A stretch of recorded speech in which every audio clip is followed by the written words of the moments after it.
সংস্কৃতি, হিন্দু সংস্কৃতি যাকে সমূলে বিনাশ করার কথা কংগ্রেসের যিনি সভাপতি মল্লিকার্জুন খাড়গেও প্রকাশ্য সভায় বলেছিলেন যে সনাতনকে সমূলে ধ্বংস করে দিতে হবে।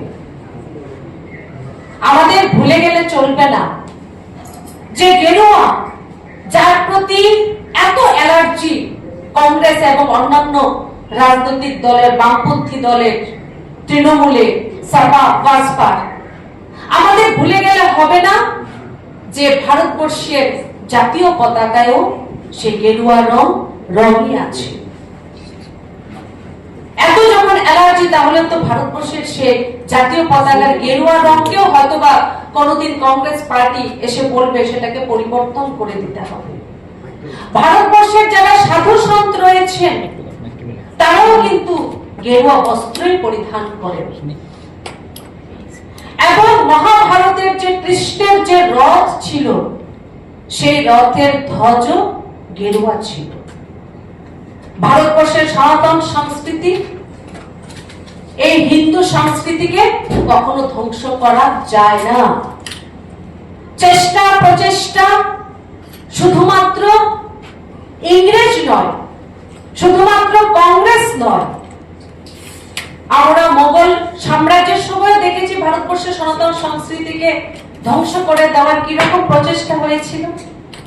কিন্তু বারবার এত প্রচেষ্টার পরও ভারতবর্ষের সনাতন যে বিচার, যে সংস্কৃতি, যে আধ্যাত্মিক সাংস্কৃতিক যে ঐতিহ্য, অযোধ্যার রাম মন্দির, কাশী বিশ্বনাথের মন্দির এবং গুজরাটের সোমনাথ মন্দির রূপে সে সনাতন ঠিকই দাঁড়িয়ে থাকে। এখন আমি এই কথা বলে আমার প্রেস কনফারেন্স আমি শেষের দিকে যাব। আমি যেটা প্রথম বললাম যে সবকিছু মিশ্রণ আপনারা এই প্রেস কনফারেন্সে পাবেন, কারণ আমাদের বেদনা, 17 বছরের যন্ত্রণা,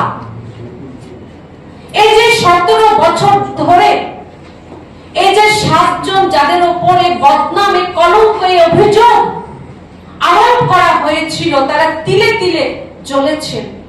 ভারতবর্ষের 100 কোটি হিন্দু, বিশ্বের বাকি হিন্দুরা এই যন্ত্রণা আমরা সহ্য করেছি যে আমরা নাকি হিন্দু, গেরুয়া সন্ত্রাসের নাকি অপর নাম।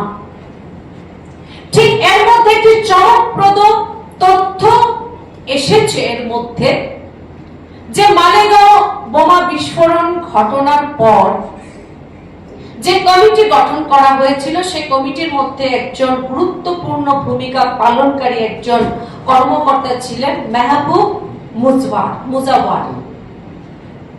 এবং মেহবুব মুজাওয়ার এর কাছ থেকে যে তথ্য এসেছে, সেই তথ্য হলো এই ঘটনার পর একজন শীর্ষ এটিএস অফিসার, কারণ এই ঘটনার পর প্রথম তদন্তের ভার মুম্বাই এটিএস এর উপর ছিল, একজন শীর্ষ এটিএস অফিসার এবং তৎকালীন সরকারের কয়েকজন প্রভাবশালী নেতা, ব্যক্তিত্ব ওনার উপর চাপ প্রয়োগ করেছিলেন এই গোটা ঘটনাটিকে গেরুয়া সন্ত্রাস এই থিওরির দিকে স্থানান্তরিত করার জন্য। এবং চাপ প্রয়োগ করা হয়েছিল কোন প্রমাণ ছাড়া, কোন রকম প্রমাণ ছাড়া আরএসএস আমাদের সরসংঘ চালক শ্রী মোহন ভাগবতজিকে গ্রেফতার করার জন্য চাপ প্রয়োগ করা হয়েছিল। যদিও উনি এটাকে, এই বিষয়টিকে প্রত্যাখ্যান করেন এবং খুব স্পষ্ট ভাবে উনি বলেন যে উনি সাংবিধানিক কাঠামোর বাইরে গিয়ে উনি এই ধরনের কাজ করবেন না, গণতান্ত্রিক কাঠামোকে উনি ধ্বংস করবেন না।